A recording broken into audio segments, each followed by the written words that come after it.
Alhamdulillahirabbil alamin. Alhamdulillahilladzi hadana lihada wa ma kunna linahtadiya laula an hadanallah.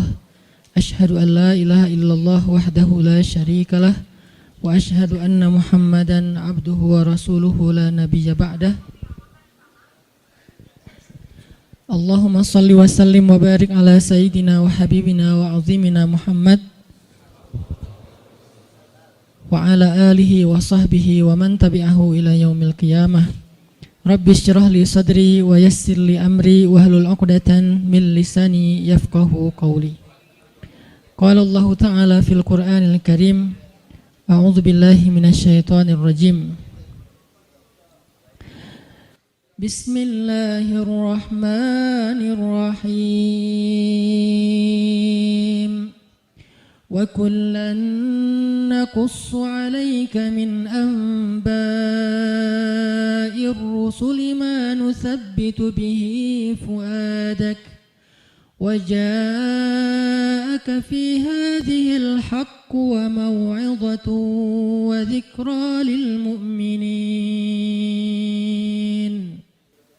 Dan semua kisah-kisah Rasul kami ceritakan kepada engkau Muhammad, agar dengan kisah itu kami teguhkan hatimu, dan di dalamnya telah diberikan kepada engkau kebenaran, nasihat, dan juga ada peringatan bagi orang-orang yang beriman. Bismillahirrahmanirrahim. Nahnu naqussu 'alaika ahsanal qasasi bima awhayna ilaika hadzal Qur'an wa in kunta min qablihi laminal ghafilin.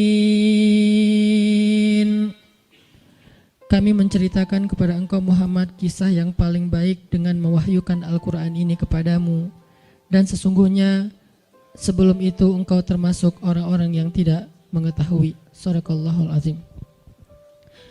Teman-teman sekalian, alhamdulillah kita bisa kembali bertemu dan bermajelis dalam halaqah ilmu setiap Rabu malam ini.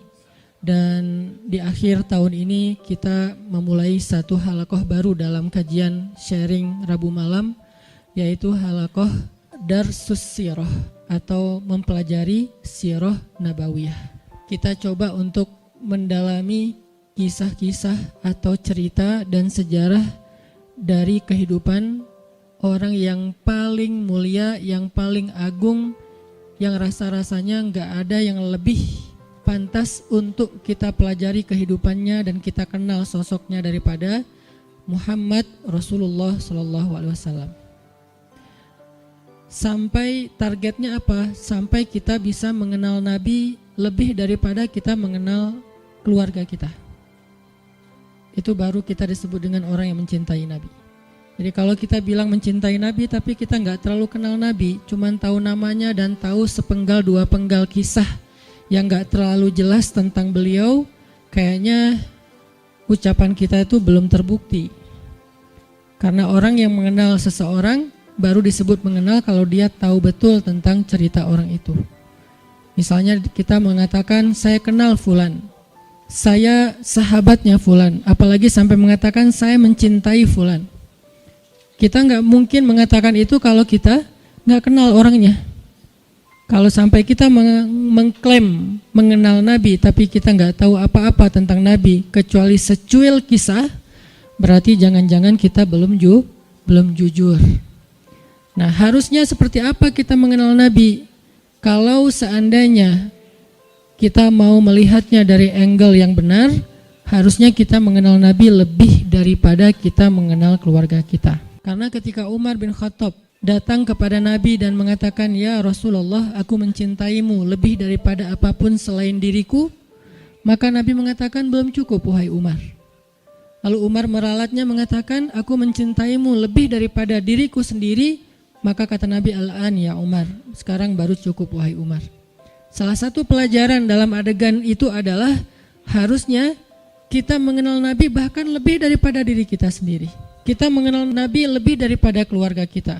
Seperti apa kita mengenal ibu kita, ayah kita, pasangan kita buat yang udah punya pasangan, atau anak-anak kita. Maka kita belajar mengenal Rasulullah SAW lebih daripada mereka semua. Seorang ibu tahu betul karakter anaknya. Seorang ayah tahu betul tentang kebutuhan anak-anaknya. Seorang suami atau istri tahu betul tentang sifat pasangannya. Anak tahu betul apa yang baik untuk orang tuanya, apa yang menyenangkan hati orang tuanya, dan seterusnya. Maka harusnya kita lebih tahu betul tentang Nabi daripada keluarga kita. Ini salah satu goalsnya, sampai kita bisa mengenal Nabi lebih daripada keluarga kita sendiri. Dan ini bukan hanya buat teman-teman di sini, tapi juga buat saya pribadi. Sambil saya menyampaikan, karena ini bukan dari saya hanya menerjemahkan bacaan dan wawasan yang saya dapatkan, baik ketika dulu masih belajar di Al-Azhar maupun sampai sekarang karena jadi murid itu seumur hidup terus belajar ke dalam bahasa yang mungkin mudah-mudahan bisa lebih mudah kita pahami tentang sirah Nabi. Sehingga kita sama-sama nanti satu saat makin lama makin kenal dengan Nabi, makin tahu tentang Nabi, sampai bukan hanya yang zahirnya. Karena seperti yang saya pernah sampaikan, sunnah Nabi itu ada 3. Hanya dari 3 ini mungkin 2 sering dibahas, tapi yang ketiganya jarang dibahas. Ada sunnah surah penampilan Nabi. Sebagian dari penampilan Nabi hukumnya wajib diikuti, sebagian yang lain hukumnya sunnah diikuti. Artinya penampilan Nabi itu banyak dibahas, tentang jenggotnya, tentang sorbannya, tentang jubahnya, tentang sendalnya, dan seterusnya. Kemudian yang kedua, sirah perbuatan Nabi. Kehidupan Nabi secara zahir, cara tidur Nabi, cara berdiri Nabi, cara jalan Nabi, sikap Nabi, marah Nabi, dan seterusnya. Sirah aktivitas Nabi, termasuk jihadnya Nabi, dakwahnya Nabi, kehidupan pribadi beliau, kehidupan keluarganya, kehidupan masjidnya, kehidupan tetangganya, kehidupan masyarakatnya, dan seterusnya. Sirah itu banyak dibahas, dan sekarang pun kita sedang membahas itu. Tapi ada satu hal yang jarang dibahas, sarirahnya Nabi.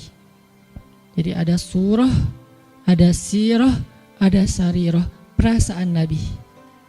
Apa yang membuat Nabi bahagia, apa yang membuat Nabi sedih, apa yang membuat Nabi berkenan, apa yang membuat Nabi gak suka, apa yang membuat Nabi sakit hati, apa yang membuat Nabi berkesan di dalam hatinya, gimana Nabi memaafkan kesalahan orang lain, apa yang membuat Nabi malu, apa yang membuat Nabi marah. Semua itu masuk dalam kategori sarirah. Gimana Nabi orangnya sangat menjaga perasaan, sehingga paling gak suka menyinggung orang lain atau memberatkan orang lain, membebankan orang lain. Itu namanya sarirah. Kita sampai kalau bisa mengenal sarirahnya Nabi, bukan hanya surah dan sirah, tapi sampai sarirah. Karena kalau kita nggak belajar sarirah Nabi, kita hanya belajar kulitnya, yaitu yang tampak saja. Jangan-jangan semakin kita mengetahui sunnah Nabi, semakin kita jadi bikin orang nggak nyaman, semakin galak, semakin eksklusif. Bahkan jangan-jangan gak sengaja kita semakin merasa paling benar. Padahal Nabi SAW sendiri dengan sarirah beliau adalah orang yang paling menyenangkan. Gimana Nabi jadi orang yang paling menyenangkan? Itu sarirah, bukan sirah, bukan surah. Nabi menyenangkan bukan hanya karena beliau ganteng, itu udah pastilah. Tapi banyak orang ganteng tapi nyebelin ya. Ada orang, yanya kencang di belakang. Ada cewek makin cantik makin bikin kita kayak gak nyaman gitu. Kenapa gak nyaman? Karena mungkin kecantikan dia itu jadi fitnah, kecantikan itu bikin dia jadi jutek atau apa. Ada orang secara fisiknya hampir bisa dibilang sempurna, dia fisiknya keren, tapi karena sarirahnya, mentalnya, perasaannya itu nggak humble sama orang lain, akhirnya kita juga nggak nyaman bareng dia. Makanya ada orang memilih pasangan walaupun yang tampak duluan itu fisik, tetapi kadang-kadang ada orang yang kayaknya pasangannya biasa banget, tapi dia kayak happy banget sama orang itu. Kenapa? Karena cocok secara karakter.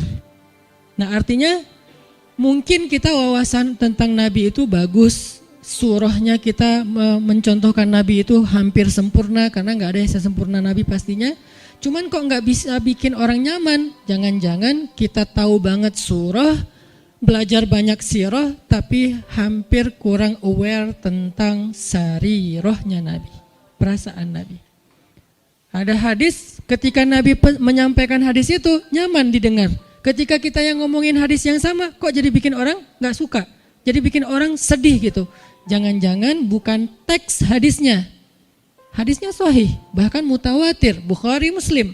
Tapi hadis yang sahih itu ketika Nabi yang menyampaikan orang nyaman. Ketika kita yang menyampaikan, orang malah sedih. Berarti ada sarirah yang kelewat, yang miss, yang kita nggak mempackaging, membungkus teks tadi ketika kita menyampaikan kepada orang lain. Nah, kita pengen belajar kehidupan Nabi itu bukan hanya yang tampak, tetapi kita pengen mendalami dari sisi-sisi sarirahnya. Nanti yang akan teman-teman dengarkan dari kajian sirah ini, mungkin hal-hal yang teman-teman udah pernah dengar dari yang lain.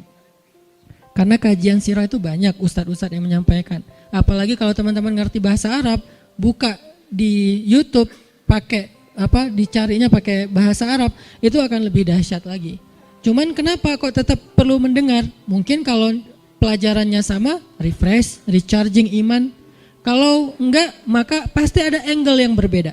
Objeknya sama, kejadiannya sama, peristiwanya sama, tapi ibrahnya berbeda. Kenapa ibrahnya berbeda? Karena interpretasi dan sudut pandang berbeda. Kok bisa kayak gitu? Karena semua tentang Nabi itu adalah mutiara. Dilihat dari mana aja bercahaya. Ada yang cahayanya dari sebelah sini. Wah, saya lihat dari sini ada ibrah, pelajaran penting, petunjuk hidup. Kata yang lain, dari sebelah sini juga ada petunjuk, banyak.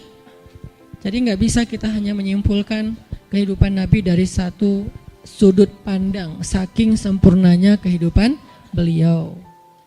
Nggak ada syubhatnya. Kalau ada yang nggak kita ngerti, bukan syubhat. Syubhat itu apa? Hal-hal yang meragukan, yang nggak penting, yang sia-sia itu nggak ada dalam kehidupan beliau. Dari sejak beliau dalam kandungan, bukan hanya dari sejak dapat wahyu, dari sejak dalam kandungan itu udah jadi ibrah, pelajaran yang luar biasa tentang sosok beliau. Makanya saya pikir udah waktunya kita untuk nambah menu dalam kajian Rabu malam kita yang udah berjalan lebih dari 5 tahun. Sebetulnya kajian Rabu malam ini udah berjalan lebih dari 10 tahun teman-teman. Karena sebelum ada Pemuda Hijrah, Rabu malam udah ada kajian saya di Masjid Al-Latif. Cuman dulu kajiannya yang hadir paling 15 orang, 20 orang. Kalau Persib lagi main libur ya. Alhamdulillah kemudian dengan adanya Pemuda Hijrah, kita kerja dakwah bareng-bareng jadi rame, kemudian jadi berkembang. Artinya dulu tuh kajian kita tuh udah sempat masuk ke level apa, kemudian kita coba lightkan lagi supaya semua orang bisa nyaman dengan bahasa-bahasa taklim. Dulu udah agak bold tuh, makanya saya bilang dulu kajian kita tuh membahas tentang rijal, para tokoh-tokoh kesatria Islam. Saya pernah bahas Ikrimah anaknya Abu Jahal, seberapa kerennya Ikrimah. Saya bahas juga tentang kisahnya Imam Hasan Al-Basri, Ibnul Musayyib, Umar bin Abdul Aziz. Sampai yang terakhir sebelum datangnya Pemuda Hijrah, kita membahas Nuruddin Zinki. Dulu tuh udah sampai ke pembahasan rijal, tokoh-tokoh Islam. Tapi karena kebutuhan dakwah dengan segmen yang lebih luas, kita pakai menu yang lebih light lagi. Sekarang cengeknya dikurangin, ya. Jadi light, jadi semua orang bisa makan, anak kecil juga bisa makan nasi gorengnya. Tapi itu udah berjalan 5 tahun. Sekarang saatnya pakai tambahan cengek, lebih lada dikit. Supaya apa? Supaya lebih nikmat, supaya lebih kerasa. Nah ini kita tambahin dengan sirah. Saya pikir semua teman-teman yang hadir di sini adalah orang-orang yang udah lama ngaji, udah rajin ngaji, udah ngejar taklim. Yuk belajar sirah sama-sama sampai kita mengenal sosok Nabi seperti kita mengenal keluarga kita.